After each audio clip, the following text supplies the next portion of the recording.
Although it's unclear why she wants to kill Joel, Kaitlyn Dever's character Abby declares her intention when she first appears in the Season 2 premiere of The Last of Us. Episode 1 of Season 2 of The Last of Us, Future Days, takes place 5 years after the events of Season 1. However, prior to the 5-year time jump, the premiere episode briefly examines the fallout from Joel's actions in the Season 1 finale. Abby and the other Fireflies who survived Joel's massacre buried their dead in a field close to the hospital in Salt Lake City. With Abby and her friends finally reaching Jackson, the first episode came to a close. While they are sleeping at a chalet in Through the Valley, the second episode of Season 2 of The Last of Us, they are preparing their next strategy to take Joel down. When fate hands them Joel on a silver platter, Owen and the others are about to give up because Jackson is too large and armed to infiltrate. Joel is returned to the chalet by Abby, who then uses a shotgun to shoot him in the leg before disclosing her very private motivation for doing so. To exact revenge on her father, Jerry, Abby desires to murder Joel. Ellie was finally taken to the Fireflies by Joel at the conclusion of Season 1 of The Last of Us. They acknowledged that they could cure Ellie by using her immunity, but the procedure would result in her death. Joel loved Ellie like his own daughter by then, and he couldn't allow that to happen again because he had already lost his own daughter. Thus, Joel lost his temper and slaughtered all the Fireflies in the hospital.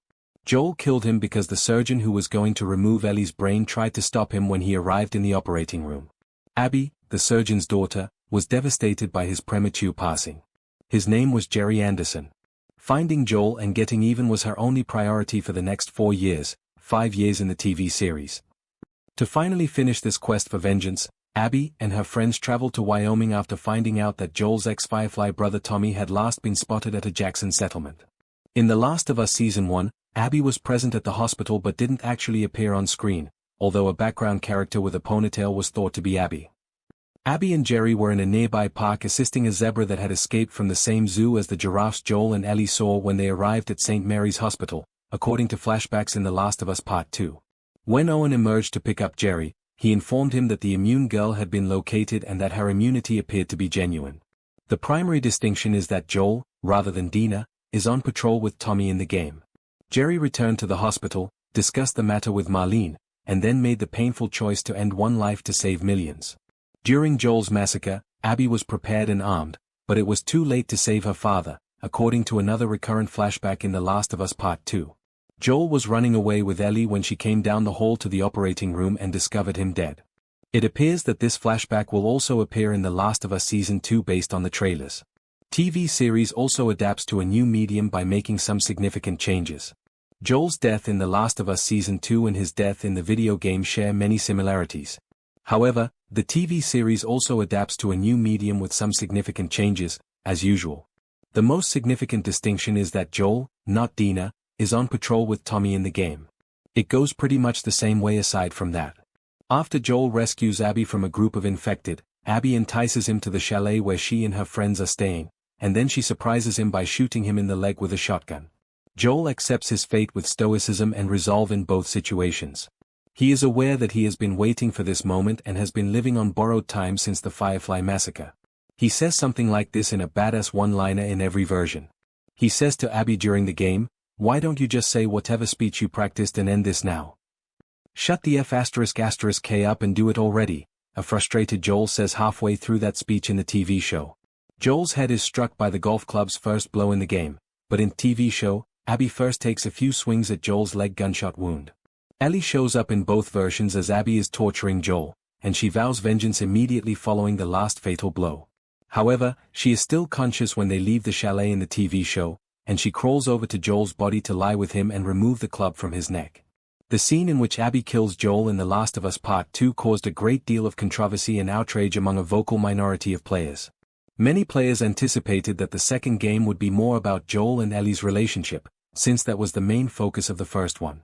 However, Naughty Dog's decision to kill Joel, particularly so brutally and so early in the game, took players by surprise and made it obvious that this would not be the plot that their fans were anticipating. While many players were amused, others were incensed. There was a lot of conjecture that Joel would die during the game's promotional. However, the TV program was able to make his death even more graphic. In the game, Joel's skull is mercifully left out of focus as Abby strikes it with the death blow. One half of the broken putter is jammed into his neck by her in the TV show. Joel doesn't even know who Abby is in the game, he just knows that she's one of his many enemies from the past. However, in the television series, he discovers that she is a Firefly, and she waits to attack until he verifies that he was in Salt Lake City. Owen claims that if they kill Tommy, they will be no better than Joel, so Abby spares his life in the game. Abby discloses on the television program that Joel's father was the unarmed surgeon he killed. This information doesn't come up until a flashback that occurs much later in the game. After Joel is killed in the game, Abby's friends knock Ellie out. When they leave the chalet in the TV show, however, she is still conscious and crawls over to Joel's body to lie with him and remove the club from his neck. A vocal minority of players expressed their outrage and controversy over the scene in which Abby kills Joel in The Last of Us Part 2. Since Joel and Ellie's relationship was the main focus of the first game, many players anticipated that the second game would follow suit. However, by killing Joel off, particularly so brutally and so early in the game, Naughty Dog's developers took audiences by surprise and made it obvious that this would not be the plot that their fans were anticipating. Many people speculated that Joel would die during the game's marketing campaign. Therefore, in order to maintain that surprise, Naughty Dog released a trailer that included a fictitious scene that featured Joel to confuse viewers. In the end, this strengthened the outrage because viewers who were unhappy about Joel's passing felt defrauded. The controversy also had an unmistakable misogynistic bent. The reaction would not have been as harsh if Joel had been killed by a man.